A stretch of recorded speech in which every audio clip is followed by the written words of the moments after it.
Hello friends, welcome to my channel. இன்றைக்கி நம்ம பார்க்க போகிறது நார்த்தங்காய் ஊறுகாய் எப்படி நம்ம தாளிக்க போகிறதுன்னு பார்க்க போகிறோம்.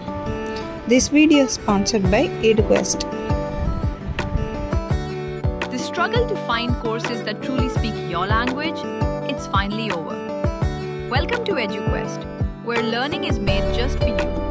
At EduQuest, we bring you a wide range of online courses, from career building programs to skill boosting masterclasses, all in your regional language. Because we believe language should never be a barrier to success. Our courses are tailor made after understanding what today's learners really need. So why wait? Start learning the smarter, simpler way only with EduQuest. Visit eduquest.courses and explore your next course today. And hey, don't miss out on our exciting offers and promotions. ஒரு mixie ஜாரில் 3 கட்டி பூண்டு எடுத்து உரித்து நம்ம mixie ஜாரில் add பண்ணிக்கலாம். அடுத்து ஒரு 6-7 தக்காளி இந்த மாதிரி நல்லா கட் பண்ணி இதை ஃபைன் பேஸ்ட்டாக நல்லா அரைச்சி எடுத்துக்கலாம். அடுத்ததாக ஒரு கைப்பிடி அளவு காஞ்ச மிளகாய் எடுத்து இதையும் நல்லா தண்ணி ஊற்றாமல் அரைச்சிக்கலாம். இது பாருங்கள், இந்த மாதிரி இருக்கணும். இது கொரன்னு இருக்கணும். நெக்ஸ்ட்டு தாளிக்கிறதுக்கு பார்க்கலாம். ஒரு கடாயில் எண்ணெய் ஊற்றிக்காச்சு. எண்ணெய் நல்லா சூடாகிறதுக்கப்புறமா கடுகு போட்டுக்கலாம். கடுகு நல்லா பொரிஞ்சு வந்துடணும். அடுத்து கருவேப்பிலை மிக்ஸ் பண்ணிக்கலாம். இதுவும் நல்லா நம்மளுக்கு பொரிஞ்சு வந்துடணும். இது கூட நம்ம பெருங்காயம் கொஞ்சம் ஆட் பண்ணிக்கலாம், ஒரு 2 டேபிள் ஸ்பூன் அளவுக்கு.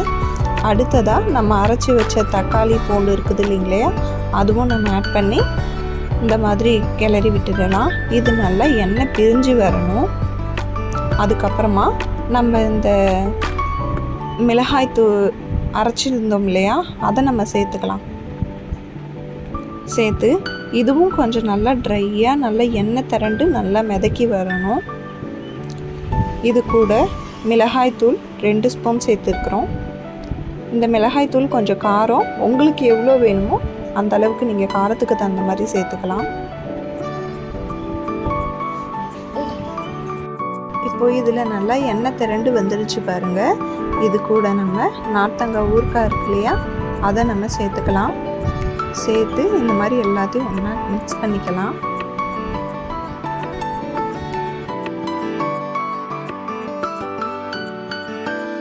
இது எல்லாத்தையும் மிக்ஸ் பண்ணதுக்கப்புறமா நாங்கள் இதில் 1 ஸ்பூன் கடுகு, 1 ஸ்பூன் சீரகம், இது 2த்தையுமே நல்லா வறுத்து அதை அரைச்சி எடுத்து பவுட்ரு ஒரு டேபிள் ஸ்பூன் சேர்க்குறோம்.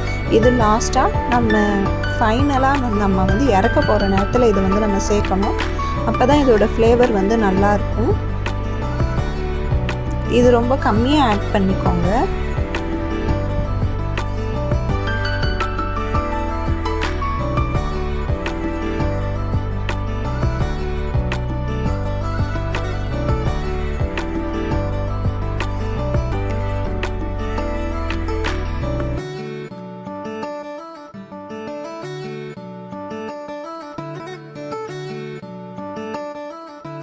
அவ்வளோதாங்க, நம்ம வீட்டிலே செஞ்ச நார்த்தங்காய் ஊறுகாய் ரெடி ஆகிடுச்சு பாருங்கள். இதை நீங்கள் ஃப்ரிட்ஜ்லேயும் ஸ்டோர் பண்ணி வச்சுக்கலாம், வெளியிலையும் வச்சுக்கலாம், நல்லா இருக்கும். இதை நீங்கள் சுடு சாப்பாட்டில் போட்டு சாப்பிட்டிங்கன்னா சூப்பராக இருக்கும். இந்த வீடியோ உங்களுக்கு பிடிச்சிருந்தா லைக் பண்ணுங்கள், கமெண்ட் பண்ணுங்கள், ஷேர் பண்ணுங்கள், மறக்காமல் சப்ஸ்கிரைப் பண்ணிடுங்க. தேங்க்ஸ் ஃபார் த வாட்சிங்.